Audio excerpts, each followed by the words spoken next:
This is Commuter Conversations, Episode 2.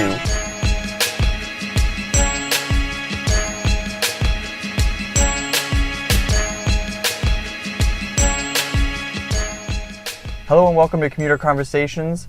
This is episode number 2. My name is Trevor Day, and I'm a corporate creative and a commuter.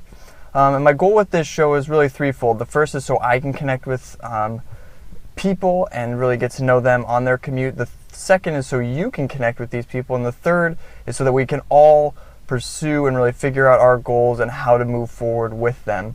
In this episode, we talked to Michael. Michael's a security guard at Virginia Mason here in Seattle. He's also a recently separated veteran. Just left the Marines. And so first off, I just want to thank him and all the people that are in the service and really serving our country. It was a great interview. And one of my favorite things that he said was just to say that you just need to keep learning, continuing to learn. And that's one thing that I really pulled from this interview. And obviously I want to apply in my life. We had some sound issues. I'm just kind of figuring out how to do this from my phone. So pardon that. And sorry for all the podcasters out there. It's pretty loud and sometimes kind of rough. But let's get into the show. So my name is Michael. I work at Virginia Mason Medical Center, the hospital. I'm security. Recently separated veteran, I guess. And that's about it. So far, that pretty much sums me up. If your 8-year-old self could see you today, what would he say? Ooh, I think he'd probably say something along the lines of, good job, you made it in the Marine Corps. You made it through, you survived. But at the same time, you probably should listen to your dad, join the Air Force. A lot smarter. Yeah, I think that's pretty much what he would say, something along those lines. If you were to describe yourself in a few words, what would you say? I guess I would say I'm yearning would probably be the one word I would use. Like, I always want to learn something more. Like, I always want to, go to school eventually, go back to school, bachelor's in science. I want to actually contribute something, something major. Yeah. So.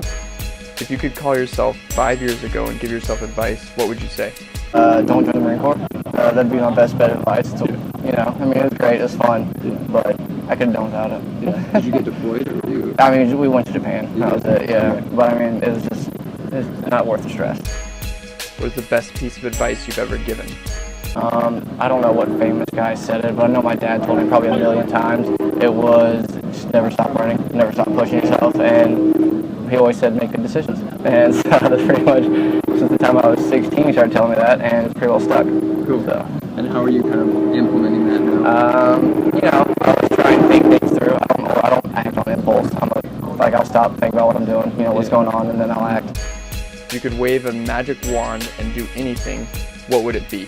One thing I would do would somehow be the one that invents deep space travel. That'd be it. That'd be the one thing. Okay. That's it. Would you go? Yeah, heck yeah. In a heartbeat. Sure.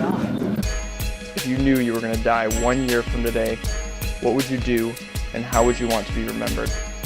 I would want to be remembered as a guy that tried to make a difference. And what would I do? In all honesty, I think I would probably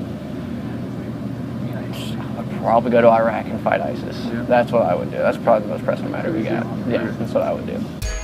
What is your dream for the future? Oh boy, I have no idea. Next year, I guess I'd like to, like I said, get a degree. That'd always be great, And then I guess the military kind of gave me that with the GI Bill, so that's pretty much my next step. Cool. What are you going to go for? I want to get a bachelor's of science. Okay. In what? I don't know. Something physics related. That's what I was always good at. Yeah, so. yeah. If you could ask one person, dead or alive, one question, who and what would you ask? One person, dead or alive. Oh man. Shoot. I'm really stumped. I have no idea. Because you commute every day, I'm guessing, right? Yeah. Talk about the commute and kind of what your feelings are on the commuting. It's, let's see, the first time I did it was really scary because I'm from North Carolina, so, commuting, public transportation is not really a thing, so coming up here to Seattle, the big city, it's a new thing. I'm still trying to get used to it. I've been up here for 2 weeks now, and I'm still trying to get used to it. I still don't know what bus goes to where. I still know walking 4 miles a day because it's easier, and I know I won't get lost. So, but it's effective, and it does cut down a lot of pollution, a lot of waste, a lot of cars. So it's a good thing. I'm glad to take advantage of. Awesome. Well, do you have anything else to say? I'm good. I really hope you enjoyed that interview with Michael. I know I really liked getting to know him. If you could comment down below on what your favorite part of the interview was, or something that he said, or some nugget that you liked out of the whole interview, that'd be awesome. If one of his goals was to get back to school, so if you could help in that process in any way, please connect with me, and then I'll get you talking to him. Lastly, I just want to encourage you to subscribe on YouTube and subscribe to the podcast. Go to trevorrday.com/commuters to see previous episodes and the show notes. Again, I'm always looking to improve these questions, so if you have suggestions, please send them along. And until next time, I'll look forward to the next episode. Thanks for watching.